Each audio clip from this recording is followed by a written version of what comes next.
What a week it's been. We're almost there. Live from New York City this morning. Good morning, good morning. Equity futures negative 0.4% on the S&P. The countdown to the open starts right now. Everything you need to get set for the start of U.S. trading. This is Bloomberg, The Open with Jonathan Ferro.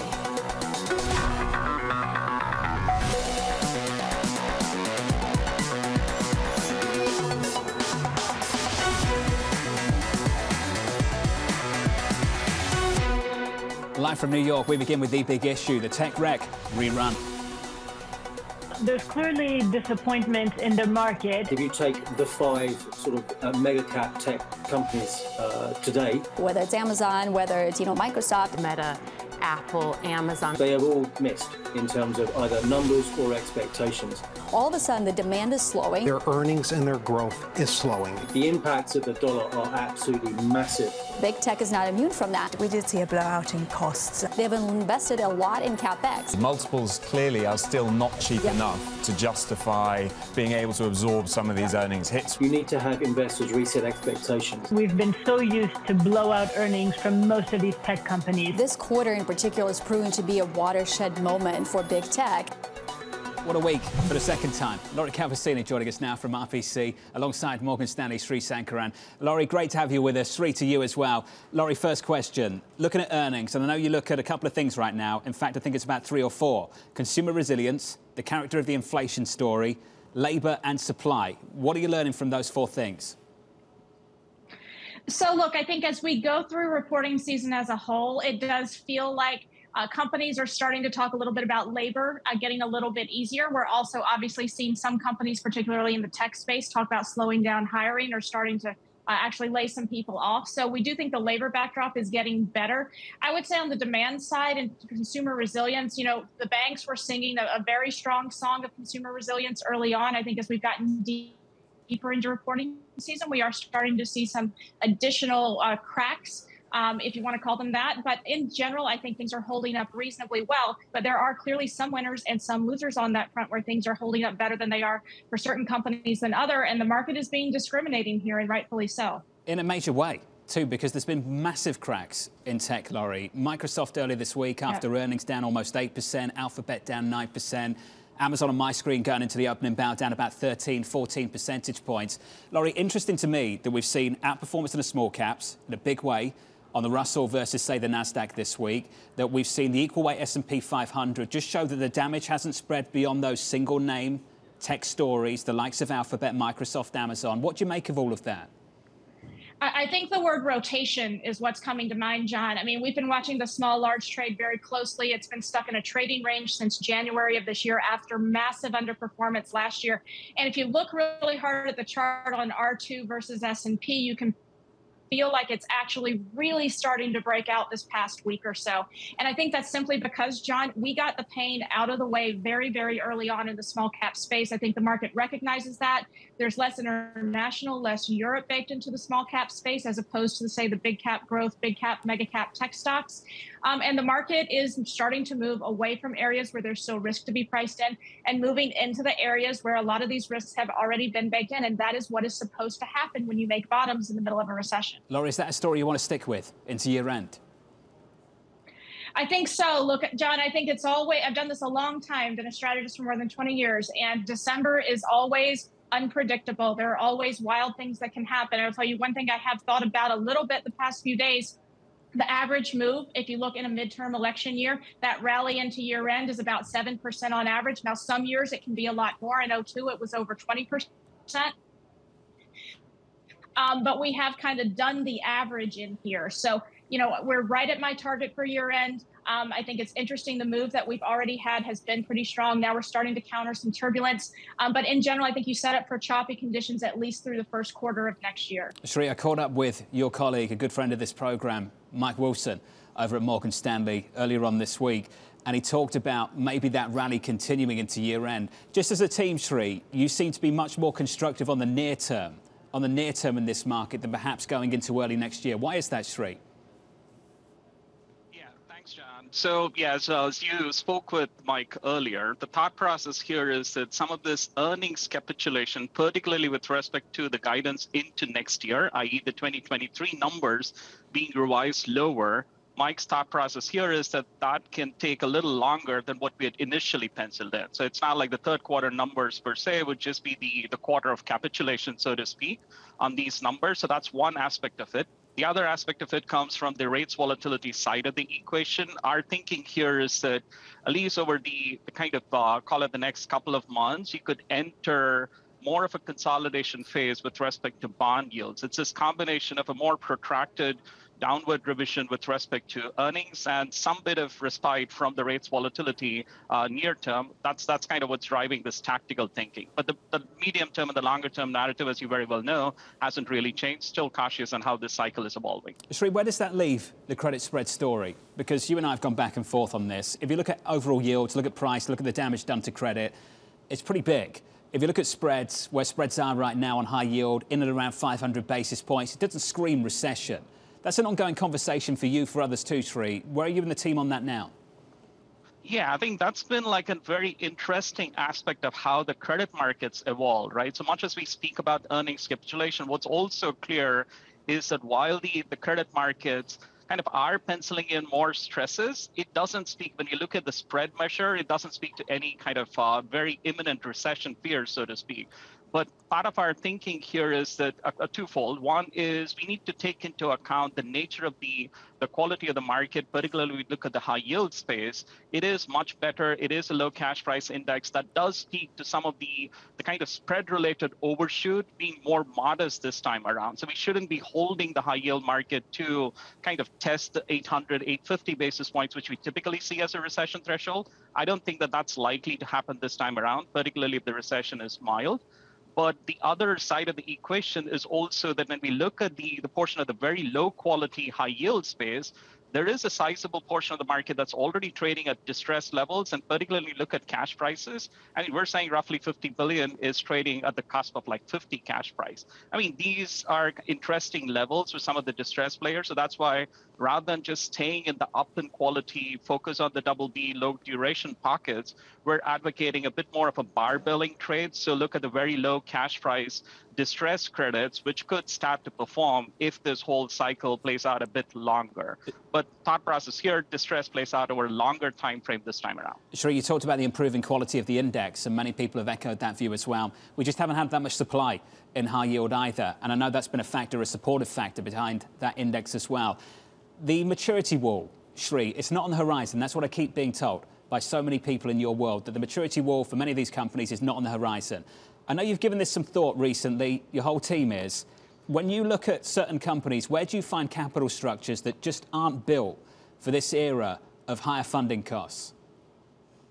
To be fair, I would say that we have to look at the leveraged loan complex on that front. It's not been like a very popular view among certain segments, but I would say that when we think about over-leveraged capital structures, which have been optimized for lower for longer spreads and lower for longer yields, and kind of looking at, let's say, the coverage ratios, which are going to be much more sensitive to a higher rates regime, not pushing higher, but effectively rates staying at these levels for longer, then the leveraged loan complex is what comes to mind. And that's where we're watching out for some of the cracks to show up if we're staying in this higher for longer rates regime into an earnings scenario which is kind of modest, not necessarily dramatically lower, but flat earnings and higher rates for longer starts to break some of these floating rate oriented, over leveraged, more recent LBO capital structures, so to speak. But there again, we don't want to frame this as an imminent spike in defaults. What we're more concerned about is a gradual deterioration of the fundamentals, which translates into downgrades. And going into the back half of next year, we would be looking at maturity walls, which are more imminent than what we're looking at now.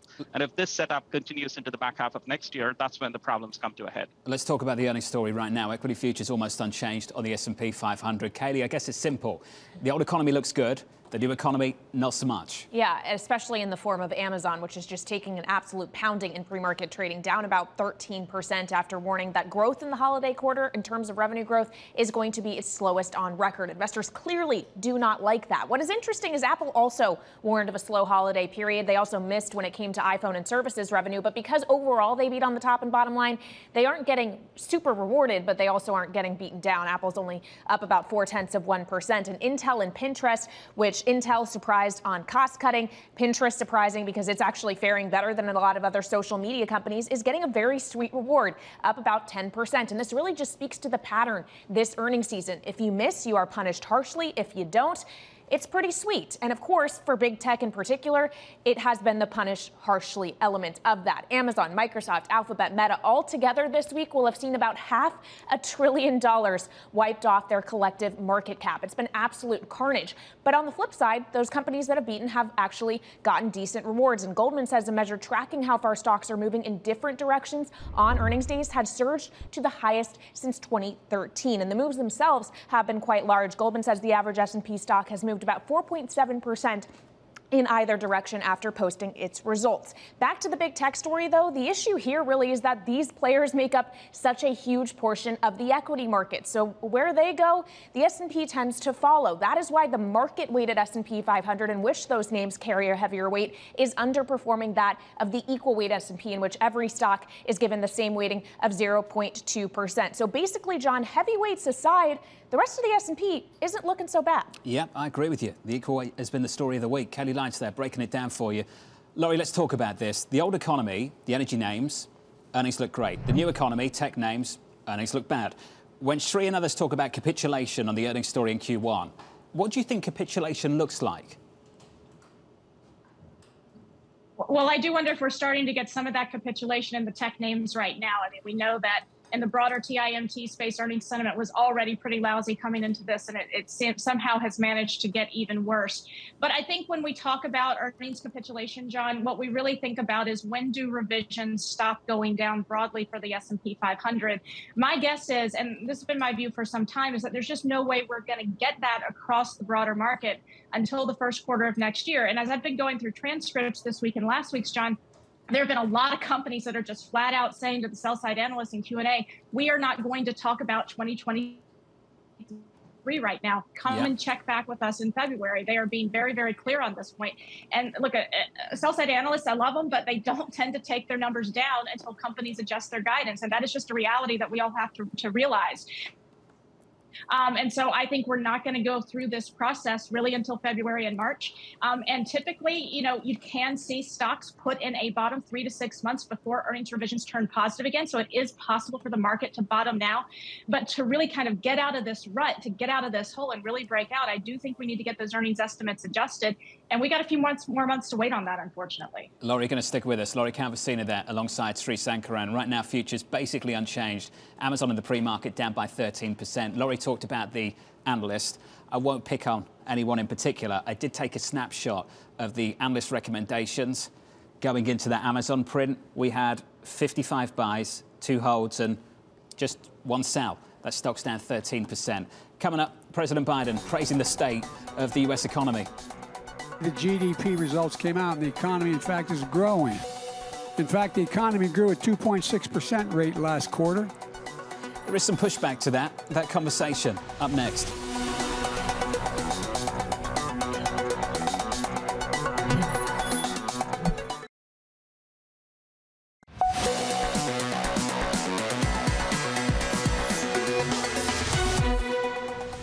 Even though my Republican friends in Congress seem to be hoping for a recession, the GDP results came out and the economy, in fact, is growing.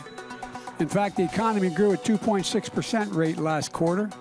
And although it may not feel like for everyone, people's incomes went up last quarter more than inflation went up. Third quarter GDP giving President Biden an 11th hour win. This is another Democratic lawmaker takes aim at the Federal Reserve. Senator John Hickenlooper writing in a letter to Chairman Powell the following. High inflation necessitates a response, but the concern is the Fed is doing too much too quickly. I urge the Fed to pause. The growing calls from Capitol Hill to hit the brakes coming just days before the FOMC is set to meet next week. Joining us now in D.C. is Anne Marie. AMH, before we even talk about any of this stuff. Let's get to the breaking news of about 20 minutes ago. What's the update? So we do know, Jonathan, from a spokesperson from Speaker Pelosi's office that there was an individual who broke into her home. We don't know a lot, so let me just read you a bit of this statement. Early this morning, an assailant broke into Pelosi's residence in San Francisco and violently assaulted her husband, Mr. Pelosi. That's Paul Pelosi. He's taken to the hospital. We should note the speaker was not at the home. The biggest issue right now, Jonathan, is you're going to hear a lot of people calling whether or not this was crime-induced, whether or not this was a politically motivated attack. What we do know is that the individual is in custody right now, and, quote, the motivation for the attack is under investigation. So at this moment, that's all I can really tell you. And if we get any updates, I imagine you'll bring them to us. We wish the best, of course, to Paul Pelosi in a difficult time for that family. AMH, I guess we need to talk about also the nature of the debates around the midterms within 2 weeks now. Yeah, we are within 2 weeks. So the nature of the debates, Jonathan, we've seen them in full focus, whether or not it's been actually on debate stages between senators or also what is going on in terms of the polls. And the leading issues is really, number one, the economy and inflation. And then, of course, for the progressives and the left, it's really things like abortion. And the right, it's things like crime and homelessness.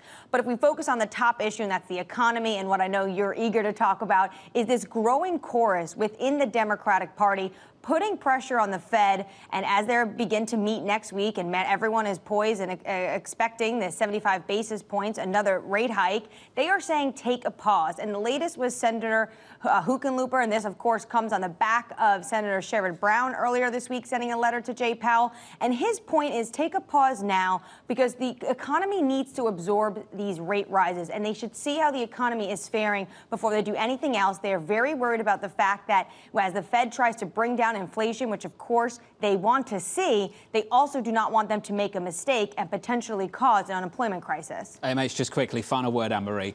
Any pushback against these oil earnings as yet this morning in D.C.?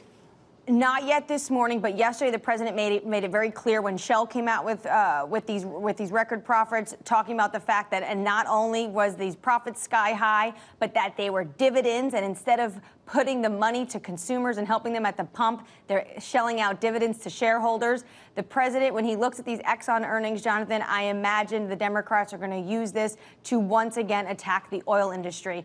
Exxon out with just gigantic numbers, the biggest profit they've ever had in 152 years. MH, great reporting, tremendous as always. Stay close, we'll catch up a little bit later. Equity futures right now on the S&P, negative about 0.1%. Sri Sankaran, you've heard the pushback from Senator Sanders, from Senator Warren, from Sherrod Brown of the Senate Banking Committee, and then another one overnight. And I imagine we'll get another one and another one. Sri, does this make a difference, the smallest of difference to what this Fed needs to do? I mean, I don't think that the logic is lost on the Fed either, right? So, I mean, there are voices inside the Fed which are also expressing a similar opinion, whether it's going to be pause now or pause 125 basis points hikes later. That's the key debate. Our thesis here is still that we get the 75 basis points in November, i.e. next week, and another 50 basis points, after which there's the stronger case for holding pattern there. So, I mean, for us, it's more about a few more hikes, and then the debate gets real. But for now, I do think that the logic is kind of justified. All the variable lags with respect to the growth side of the equation, that is very much something which is worth debating, and that's kind of also being debated at the Fed. I keep hearing step down. Laurie, can you tell me whether a step down in hikes from 75 to 50, 25, whether that deceleration is actually bullish? I think that it may be good enough for the moment, John. I think that investors really don't want a repeat of 2018, where it seems like the Fed was tone deaf on autopilot and just not really paying attention to reality. And I think that would just, I think for purposes of where we are now, and given the sort of healing we've seen, you know, around those June lows, those October lows, I think it could be enough in the short term. But I think the onus will then be to see a continued de-escalation in rhetoric. You know what Citi had to say over at Citi, Andrew Hollenhorst? He said this: if anything, we see hawkish risk as officials will look to avoid a re-loosening of financial conditions. Laurie, how do you think about that? That was really the trade of the summer, that if financial conditions eased too much, ultimately there was a cap there because this Fed had to lean back into it. Does the Fed have to lean back into this? Well, look, I mean, maybe that's the silver lining of what's been going on with tech earnings, right? Is that, well, you're seeing a lot of healing, a lot of rotation, a lot of kind of sigh of relief on, the industrial sector per se. Tech, the wreck there is keeping a lid on things. And so perhaps that is the good news for now, is that the Fed can sort of, not have to do all the talking and let earnings do some of the work for it. Sri, what do you make of that? And I know Ellen Zentner makes the call over at Morgan Stanley, and she's looking for that step down. You conveyed that to us just moments ago. But what happens if the market rips on the expectation that we get a step down? Does that mean they can't deliver that step down? I mean, this sounds ridiculous as I just speak about it, but what does it all mean? Yeah, I mean, that's going to be a tricky one in terms of the market kind of takes too much comfort from that step down. I mean, to be honest, I feel like for the credit markets, at least from the lens of the credit markets, what we're really more focused on is how long this rates regime lasts. It's not about where the terminal rates end up. That will matter, of course. But the bigger issue for corporates is going to be, as they're coming up against a stronger maturity wall into next year, where do rates or the funding yields start to give? And therefore, it feels like in the near term, you could see that push higher with respect to rates being tolerated. But eventually, yeah, the step down has to come. So I don't see that as being like a massive positive for credits, that you do see that step down with respect to from 75 to 50. We think that's just natural. Yeah. The question mark is going to be, when do we enter an easing cycle, and whether it's a full easing cycle or not. Neil Dutter of Renaissance Macro said the same thing. This isn't a story. It's implicit in the dot plot right now. To your point, it's how long we stay up there and whether we get to that tension point, that bite point you talked about, Sri, later on in 2023. Laurie, to you, thank you, as always. To Sri Sankaran, thank you very much, sir. This from Michael Hartnett of Bank of America in the Flow Show, puts out that note every single Friday. This is what he had to say about the ultimate lows. We say recession shock equals new highs for credit spreads, new lows for stocks in Q1. In line basically with what Mike Wilson, Sri's partner over at Morgan Stanley, is talking about in the research team. They also talked about this. Look at that first line. 243 rate hikes so far in 2022. One rate hike for almost every single trading day this year. Just unreal. Coming up on this programme, the morning calls, and later, disappointing tech earnings snapping the rally. We get the view from Wedbush's Dan Ives, plus a conversation you do not want to miss.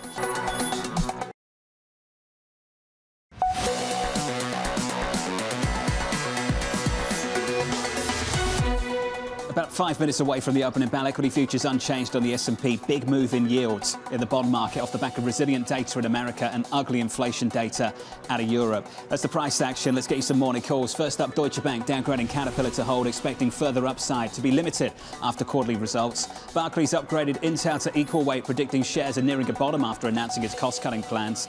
Edward Jones downgrading Meta to hold after earnings, expecting macro headwinds and rising expenses to continue weighing on growth. That stock trying to bounce back by just 1.8%. Coming up, Apple looking to avoid the tech rout, gripping markets throughout this week. We'll catch up with Dan Ives of Wedbush, who says Tim Cook is navigating Cupertino through an economic storm, and we'll catch up with Hugh Hendry on that economic storm. All of that around the opening bell next.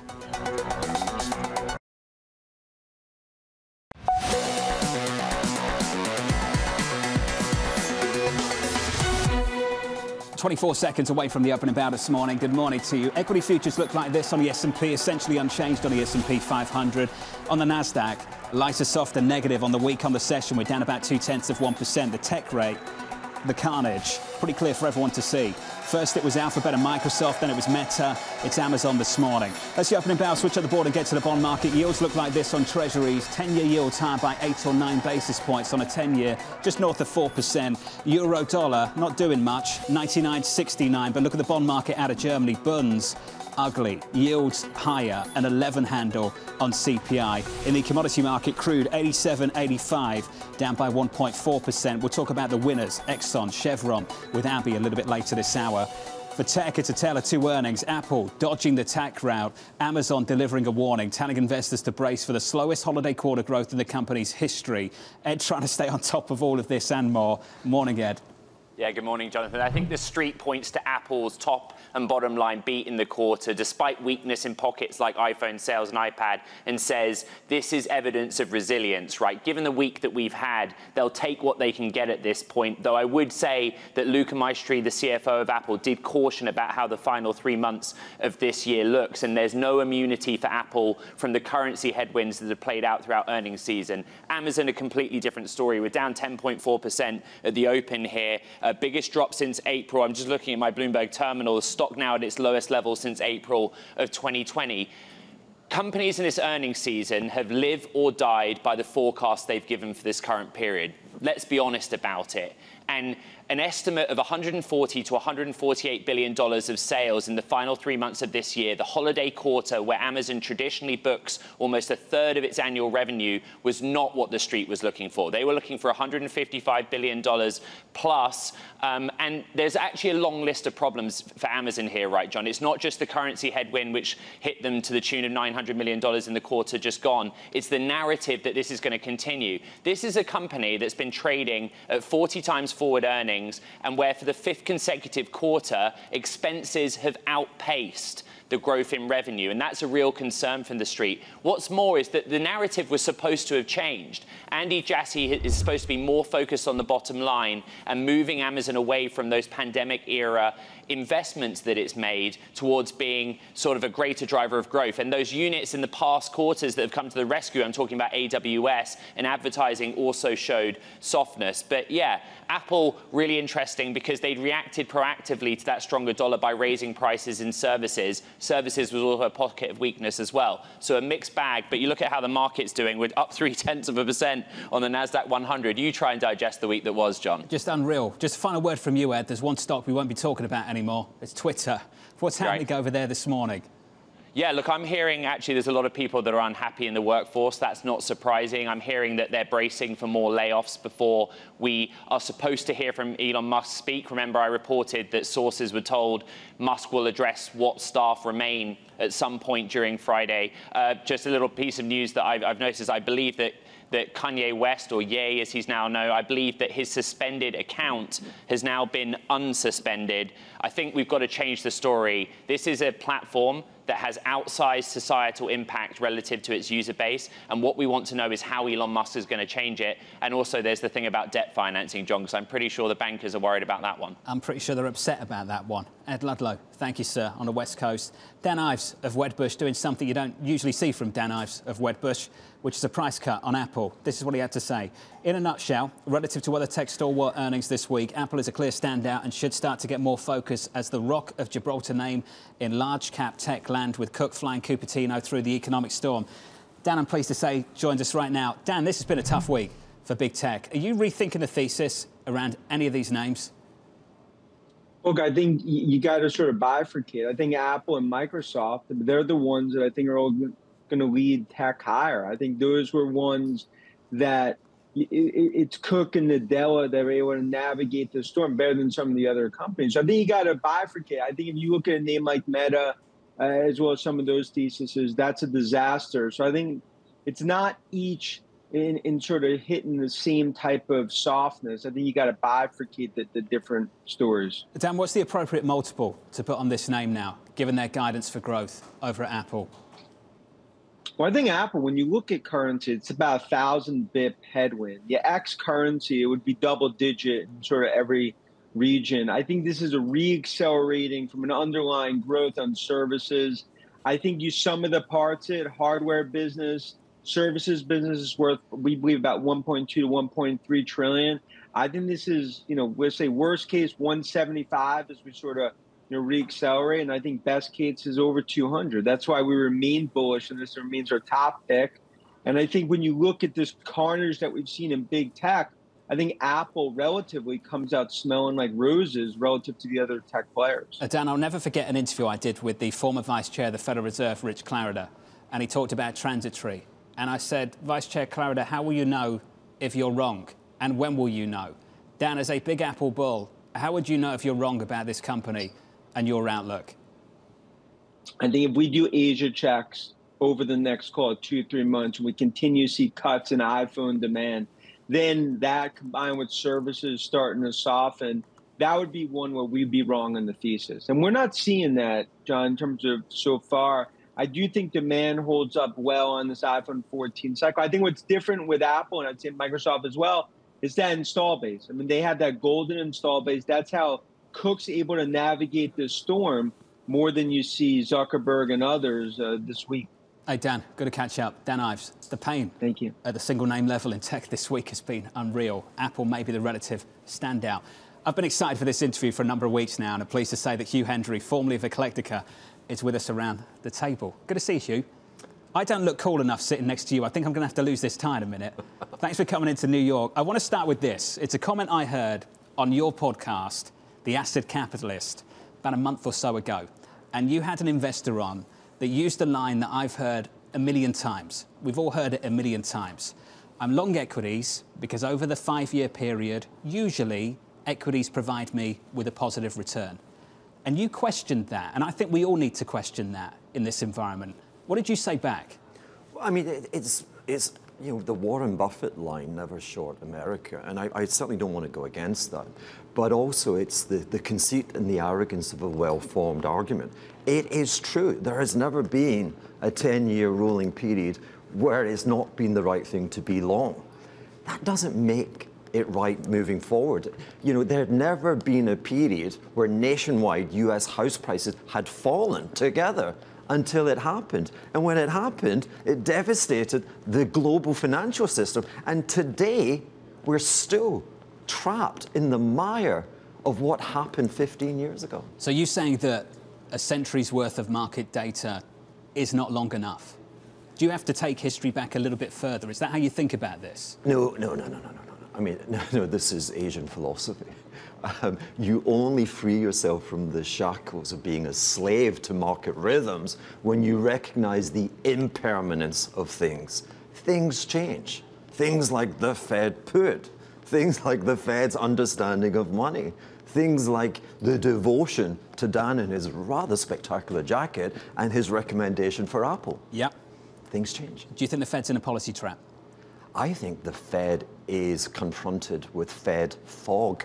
Okay, I mean, again, I keep asking people, when was the last time we admired a step taken by the Fed that we thought, wow, yeah, that really has helped my life? Why is the default position to crash the economy?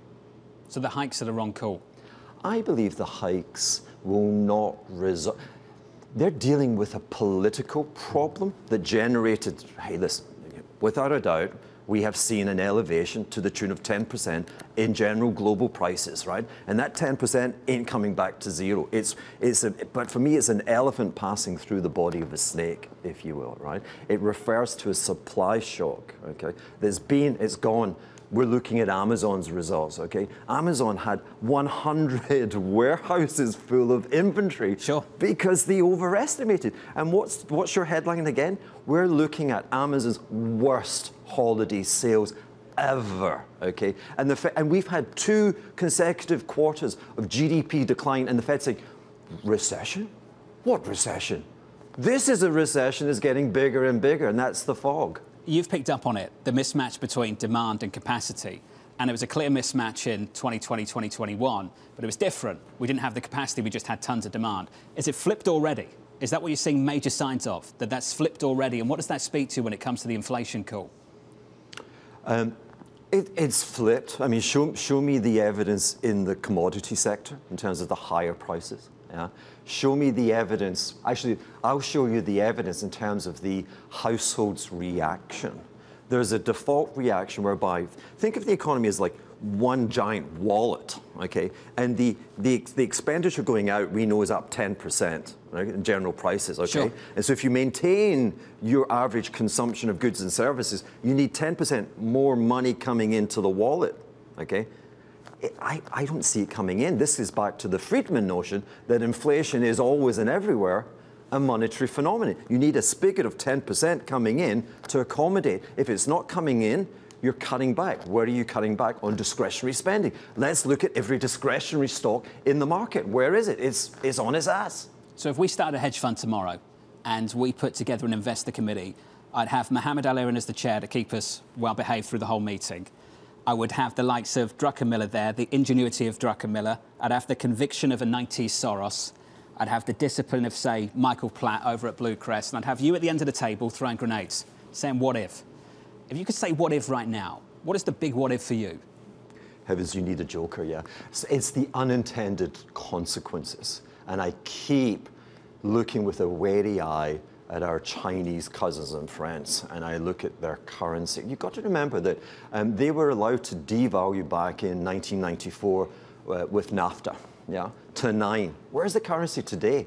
It's like knocking on 7.5, right? It's having, like all currencies vis-a-vis the dollar, it's having one of its weakest, if not its weakest year-to-date performance. Heaven forbid it trades 9, because that's where the yen is going. This is it's an Aesop fable. Yeah, why did the scorpion sting the frog halfway over? It's a bit like, why did Taiwan in 1998 devalue? There was no economic rationale. But when all the mercantilists are devaluing, boom, I can't give it up. That, God forbid that happens. That would be the most deflationary item to ever hit the global monetary system. Is that something you'd be willing to position for right now? Yes. What would that look like? Oh, that's a short position in the currency. How would you express it elsewhere? Well, you know, elsewhere with restraint. Like I keep saying, you don't always have to be invested in markets. People say, give me a safe, give me a riskless asset. Well, you know, I've lived long enough. I lived through 2008, and the safe asset, supposedly, gold, went from near 1,000 to near 500 because we got liquidation. Okay, so for me just now, listen, it used to be, you mentioned 2018, 19, the Fed was raising rates, the S&P went down 20%, the Fed went, I changed my mind. Yep. Yeah. Well, we hit 20, we hit 25, the Fed went, not this time, so maybe it's 30, maybe it's 35. Okay, my comfort level for trying to own any asset arrives when we pass 35 or 40. You said something interesting a moment ago, though. You said many interesting things, but the one was that gold didn't perform. The asset that was meant to perform didn't perform. Is that treasuries right now, or do you think the surprise is still in our future? This is the killing zone for treasuries presently, just chart-wise. Like, this is where, you know, we'll see. Either the treasury bond bull market is over, and so yields will continue, or this is the point where we're just recirculating ownership. But in terms of, let's talk gold, let's talk treasuries, real rates, if we look at 5-year tips, are close on 2%. Our system doesn't work, and gold doesn't work when rates are positive, real rates are positive. Think of it, we've got debt to GDP circa 4x, okay? If real rates are 2, you're effectively transferring 8% of GDP from the debtor class, from the household sector, to the creditors. And the creditors have got no idea how to spend money. That's regressive, right? We need financial repression. It's just simple a function of the maths of 4 times GDP. You're going to stick with us. I'm going to lose this tie. You know, we're going to catch up with Guy Johnson in London in just a moment. Cool. Team effort. Up next, the latest inflation numbers out of Europe, piling the pressure on the ECB. Inflation remains far too high and will stay above our target for an extended period. That conversation continues.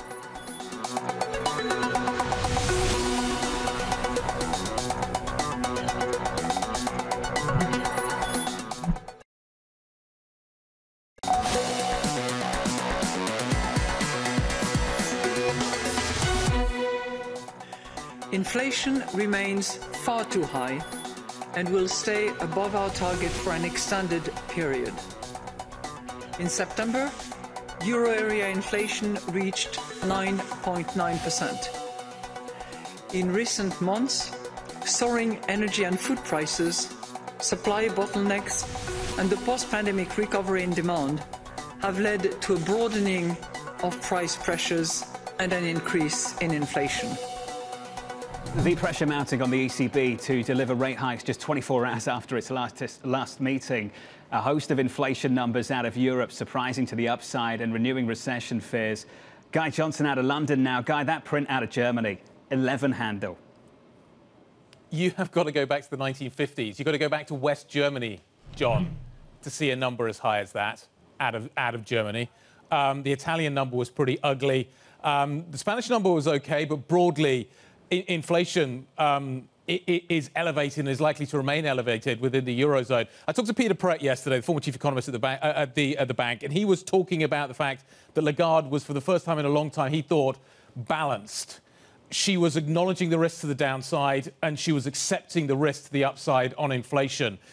They want to manage it on a meeting-by-meeting basis, John, but I think if you see data like this, that is going to be a huge struggle for them. And I think a lot of the more hawkish members of the Governing Council are going to be saying, any idea that we were going to 50 is going to be tougher after today. We'll wait for the final number, the Eurozone number, but the German number is a big problem. Hey, Guy, we all go back a long, long time. I think you and Hugh go back about 10 years further, so I've cancelled the next break so we can have a bit of fun here and talk a little bit longer.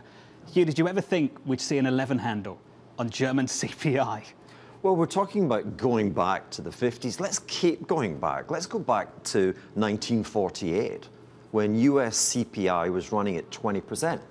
And yet we don't talk about the hyperinflation of the late 1940s. Again, why? Because inflation is a monetary phenomenon, right? It requires, like, here we are getting funky in the studios of Bloomberg, sure, right? But it requires funky banks saying, yeah, I want to lend. Do you see that in Europe? I don't see that in Europe, right? I see an elevation in the energy, right? And I see, believe me, right, the blindest bat of the central banking community is the ECB, yep, right? The guys who raised rates in the summer of 2008. And again in 2011. And 2011, and what, they just doubled rates yesterday. Hallelujah, right? I'm thinking the other way. You think the mistake is what? I think the mistake is they don't understand that monetary conditions, they talk about financial conditions, monetary conditions, okay, have superseded their ability to see the entire picture. We're talking about the repo market, the euro-dollar market. We're talking about where monetary creation is no longer taking place within the sovereignty of their realm. They don't see it, and bad, yep, things are happening. The collateral is being called, okay? Yep. Money is actually being destroyed. The euro-dollar system just now is destroying, is contracting. Money is contracting, and it's pushing asset prices down. And it's a reflexive system. That's what they don't see. That will be the solution moving forward. Guy, jump in here. Well, I'm curious, Hugh, central bank independence, it's a very new phenomenon, and I wonder whether or not we're about to see potentially that being tested as well. Giorgia Meloni in Italy is already questioning the rate at which the ECB is raising rates. She, as you say, talk about the fact that this is a supply side problem that we've got here. It's not a demand issue that the Eurozone is facing. You've got the French president starting to talk about it as well. Others are likely to follow. How big a clash do you think we could see between politicians and central bankers, and who do you think will win that fight? Well, I would extend that outside the European region to where you are in the UK. I think you just saw a cabal of the Bank of England chief and the jokers at the IMF, forgive me, but, you know, ousting the British Prime Minister for having the audacity to suggest a fiscal expansion in a depression. UK prices, the UK stock index is below where it was when we entered this new century, right? It's not growing. And what is the answer? To raise interest rates? I mean, what planet are these people on? So what do you think the central bank should have done? What should Governor Bailey have done? Accommodate it? Be accused of fiscal dominance? What do you think he should have done? Well, let's consider what he did, okay? So, yeah, we're doing quantitative tightening, which itself is just baloney, right? But, you know, we're raising rates and we're restricting this supposed money growth, right? And what did he do? He then turned around and said, you know, I said we were, like, restricting monetary growth. Now we're doing QE again. All right, so there, he was the one that pivoted, right? And then what else was happening? It revealed, again, the repo man revealed himself. The pension funds, who, again, were deemed to be the smart people, markets, disciplining the British government. Well, these disciplinarians were leveraged up to the eyeballs, and they were getting margin calls. The system is pulling itself apart. What I believe, sanity will prevail when a central bank says, I'm cutting rates. We're nowhere near that kind of level, though, aren't we? You know, you talk about a market pushing the central banks to make a move, to push for a pivot. Where is that level? Where's that threshold? We all agree one exists. Where do you think it is? Well, again, it's when asset prices are down considerably more than they are today, right? It's easy, right? Profound economic recessions are brought on when we vaporize 100% asset to GDP ratios. We started this cycle at 7. We're fast approaching 5. We don't even have a good mark on private equity, right? So we've lost 200% of GDP already. That was fictional wealth. It wasn't fraudulent. We just overstated things, right? But that was NASDAQ crash in 1999, 2000. That was 2008. That's all latent. That's all happening now. But it's happening outside the threshold of central banks is like that. And you've got to expand your vision. And when you're out here, you're seeing dead people. So we've got about 60 seconds left. And I hope you're not actually seeing dead people. Let's finish here. If I could summarize this conversation we've had, you're pushing back quite aggressively against recency bias. And we're all sort of blinded by what's happened recently. Is that the ultimate gist of what you're trying to communicate here?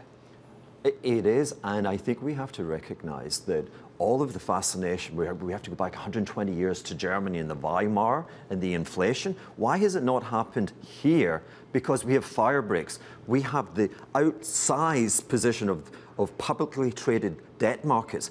And they reprice immediately, and they tighten policy, not the Federal Reserve. We have discretionary spending where people pull back. That's what's happening. And those two factors together usually mean that the inflation fear remains a fear. And as we move forward, metaphorically, I'm seeing dead people. Okay? And the Fed seems to be, that's what the Fed's doing. It has to trash our system. Once we're all aware of how bad it really is, thank you, Amazon, for, again, guiding us that way, then the Fed will pivot. 10 seconds to make a trade, literally 10 seconds. If you could make one right now, what is it? When I look at collateral, I'm beginning to, again, the Italian BTP spread versus Bunds, right?